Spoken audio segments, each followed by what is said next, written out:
Supply chain transformations and technology initiatives are always complex. There's always a lot of moving parts, a lot of things to think about.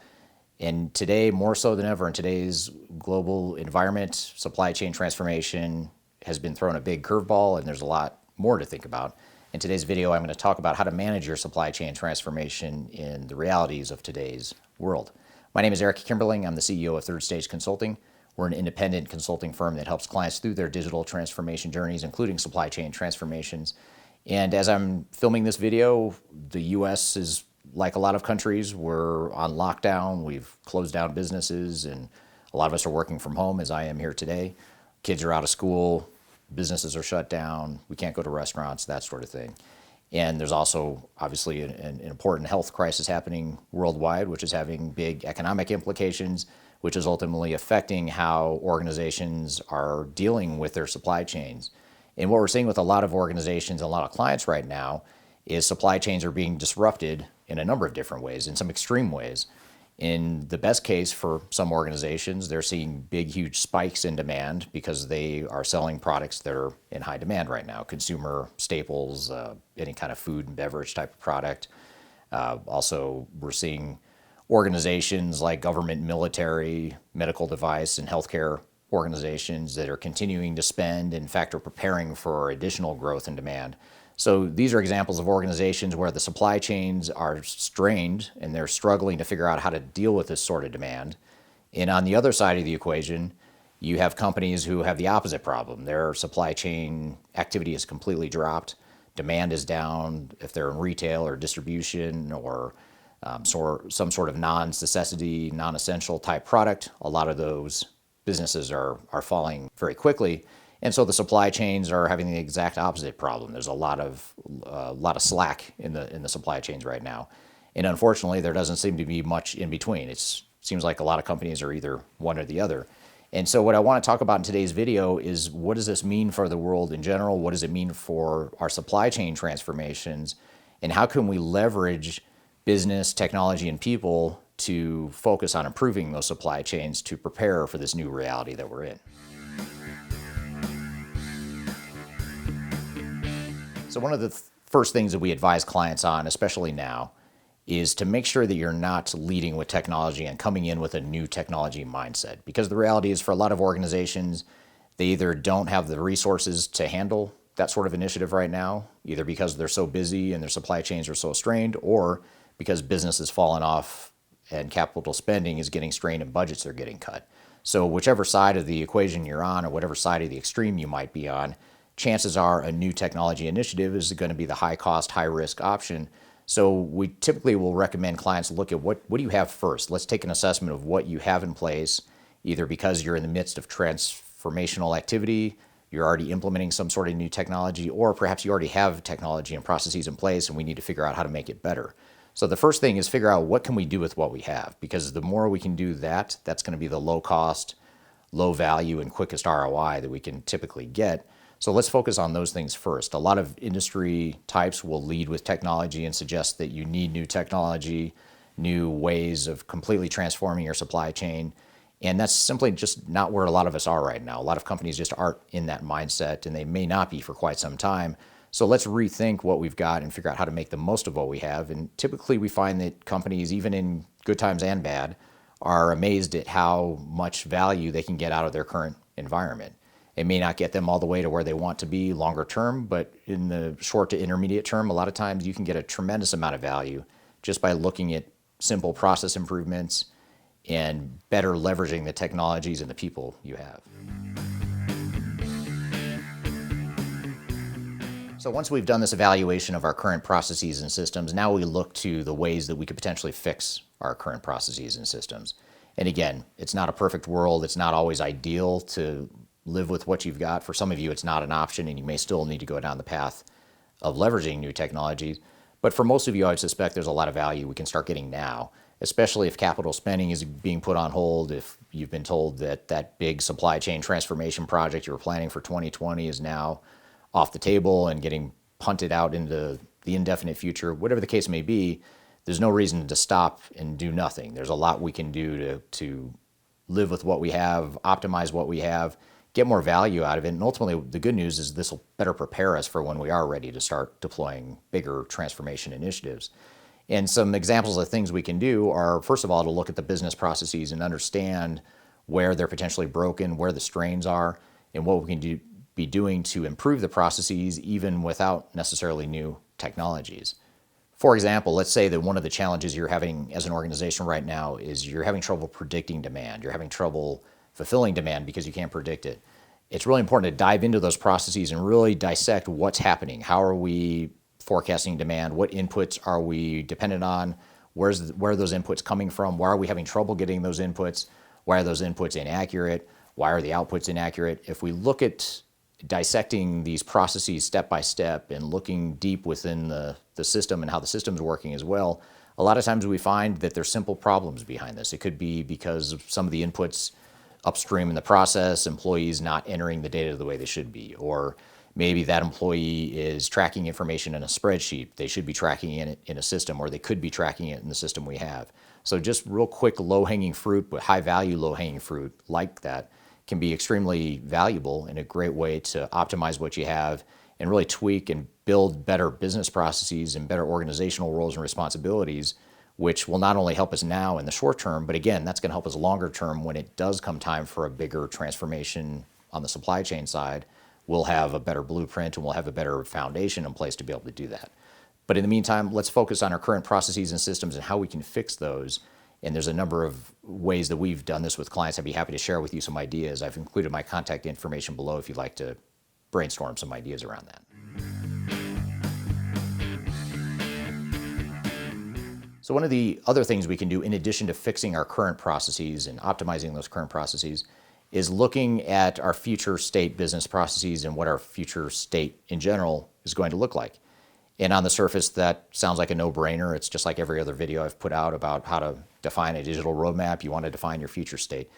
The big difference here and the important difference here is that we really have to take a step back and come at this from the angle of what we thought was our future state just weeks or months ago is probably a lot different now. We probably have a different reality we're facing. Our business is headed in a different direction now. The global economy is headed in a different direction. It's going to be changed in ways that I can't tell you because I can't predict the future. But there are going to be massive changes in the way that businesses operate, the way their supply chains operate. So we need to be thinking long and hard about what are the ways that we can be starting to get ahead of this to build a supply chain that is more suitable for today's environment. So for example, one of the things we can do is start to diversify our vendor base. A lot of companies that we're working with, and even a lot you might read about in the media, such as Apple and other big companies with global supply chains, they're trying to figure out how do we diversify our vendor and supplier base so that we're not overly dependent on one region or one vendor in particular, and so that we can really minimize these sorts of disruptions to our supply chain that might be caused by single points of failure in the supply chain, whether it's because we have a single supplier, a single vendor for a certain component of our product, or because it's in a certain country that's subject to economic changes or government and regulatory changes that could disrupt our supply chain. So that is one example of how we want to look at our future state in a way that we hadn't maybe thought of in the past. And now that we're going through what we're going through with our supply chains and the current realities of the world, it's an opportunity to take a step back and really rethink how we've built our supply chains and make sure that we're optimizing our current supply chain for that environment. Another thing we can be doing with our supply chain is looking at how we handle peaks and valleys in demand and production and just overall throughput through the supply chain. And so we want to be looking at ways that we can better handle those big spikes in demand. And we don't necessarily anticipate that this is going to become the norm that a lot of companies have seen with the big, huge spikes in demand as consumers have hoarded products and bought a lot of product to stockpile their personal inventory. But we have to realize that that did happen and that did create a strain for a lot of supply chains. Now, how can we build a supply chain that is more built for that kind of reality and those sorts of fluctuations and facts that there might be other black swan type events that could lead us to these massive disruptions to our supply chain. So really looking at ways that we can build that for the future is something else that's going to be very important. Another example of ways that we can rethink our future state processes is thinking about how we use data, predictive analytics, forecasting, any sort of way to anticipate future demand. And like I said before, I don't think anyone could have really predicted the sorts of peak and valley that we're seeing in certain supply chains because of the global situation. But it opens our eyes to a reality that stuff like that does happen. There are things that we're missing. There's blind spots we seem to have as a human race and as a business population, things that we couldn't have predicted and didn't predict in terms of how it's going to affect our supply chain. So anything we can do to get better data and to minimize the frequency of that sort of black swan event, whether it's weather related or political or certainly seasonal or historic, anything we can do to use data, predictive analytics, machine learning, that sort of thing. This is where technology and new technologies that are emerging and becoming a core part of supply chain transformations can really help us in the future. So that's another future state type of advantage we can leverage to our benefit. And then finally, the last thing I'd say around this whole idea of rethinking our future state is just flexibility in general. How can we maintain flexibility? How can we build more flexibility into our supply chain? How can we build processes and technologies that allow us to adapt quickly and allow us to diversify vendors, diversify where we're sourcing products from, diversifying or identifying cost savings advantages? How can we maximize our purchasing and negotiation leverage? Those are all types of things we need to be thinking about as we go through our process here. And it also applies to our warehouses too, in our actual distribution, our last point of contact before distribution. How can we make sure we have better warehouse management as well and make sure that the warehouses are operating at optimal levels and that we have the right people and technology and processes in place to help us manage any sorts of increases or decreases to our supply chains in the future. So I suspect that the days of big, massive technology initiatives and big, massive technology spends are on the back burner for a while. I don't know how long, but I think for some period of time, we're not going to see these big, massive supply chain transformations where we automate everything in our supply chain from procurement all the way through logistics and the warehouse and distribution and shipping and all that stuff. I think now it's going to become more of a situation where we leverage technology on a select basis, on a real targeted basis, really looking for that value. Where can we get the most business value? Where's the biggest pain point? Where do we actually need technology versus more the nice to have? Where can we leverage what we already have and upgrade or just reconfigure what we already have? There's a lot of different options we have. So really looking to technology and new technologies in particular on a spot strategic basis is going to be very important. I think that's what we'll see a lot more companies do. And to do that, I think it's really important if we take all the things I've talked about in this video so far, and then as a final step, look at now where are the gaps remaining that we know we can't fix with current technologies or current processes or current organizational structures. Where could technology in select areas help us? That's going to make us a lot smarter and more strategic around how we spend our money, and we're not going to get caught up in the whole let's invest in technology just for technology's sake type of problem that a lot of companies have fallen into in the past. And I think for a lot of us, or for a lot of organizations, a lot of the clients we're working with, we know that's not a luxury to be able to spend just to spend. And for many organizations, it never was a luxury, but for those that did have that luxury is gone for a lot of organizations. So it's really important for us as organizations and as teams to be a lot smarter, a lot more deliberate, and a lot more focused and strategic in how we use technology to improve our supply chains.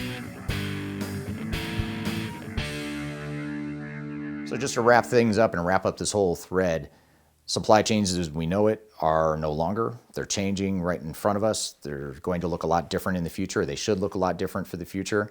And now's a good opportunity for us to rebuild and to think about how can we make our supply chains better leverage people, processes, and technology to make it better, and just to be more strategic and focused in delivering value and a higher ROI, quicker ROI than what a lot of us have seen in the past. So I hope this video has provided some helpful tips to help you get started on your supply chain transformation or help you resume your supply chain transformation in today's health and economic realities. I encourage you to please provide any comments you have below. I'd love to hear any feedback you have around what you're doing to adjust to this new reality, what your supply chain transformation looks like, some lessons learned, some pitfalls you may have experienced. That feedback's very helpful for all of us if you're able to share that. I've also included my contact information below. I'd love to be a sounding board for you as you try to navigate the new realities and trying to figure out how you're going to move forward with your supply chain transformation. please feel free to reach out. I'd be happy to be a sounding board, set up a call or a video conference with you. Also encourage you to please like this video and subscribe to my channel. Hope you found this information useful and have a great day.